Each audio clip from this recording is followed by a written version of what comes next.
Yes, Ben Bland is at a shelter in Surrey for us this morning. Let's have a look at a cute little hedgehog. Ben, tell us who this is. Well, let me introduce you to Harry. Now, he's got the opposite problem to most of us this Christmas. Not that he's putting on too much weight, but that he's simply not fat enough.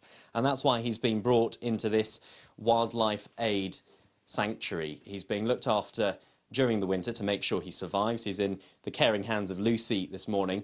And with me is Simon, in charge of the foundation. Simon, why is this a problem this year?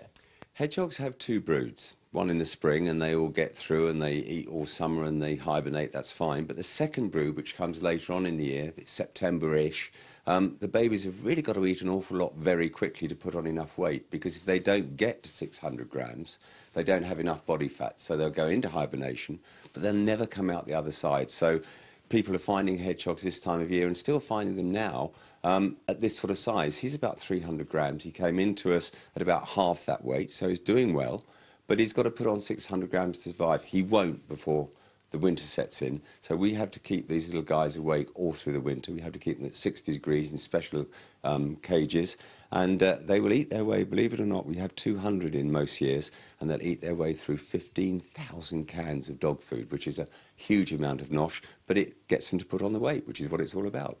And is that a myth, that they like cat food and dog food and it's good for them? So if, for example, you find one in your garden, find a hedgehog in your garden, is it safe to give them that kind of food? It's safe to give them that sort of food. Basically, we try to give animals here as natural a diet as we can get. We can't go out catching sort of slugs and everything, so we give them that. But what you should never give them is bread and milk. It's very bad for hedgehogs at any age. And there is a decline in hedgehog numbers. This is a serious problem for the hedgehog population, isn't it? I think hedgehogs are beautiful. I mean, I think they are certainly our most iconic and uncontroversial British mammal. The figures are that they're about 30 million in the 50s. There's now less than 1 million.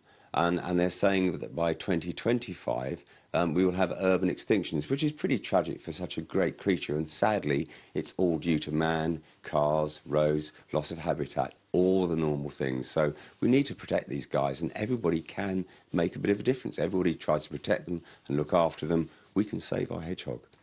OK, Simon, thanks very much. And to be honest, Harry looks like he's doing pretty well to me. He's now double the weight that he was when he first came into the sanctuary, so it's hopefully looking quite promising for him. But just take one more close look at him. Look at that face. I challenge you to find anything cuter this Christmas. It's a tough challenge, Ben. He's lovely. Thank you so much.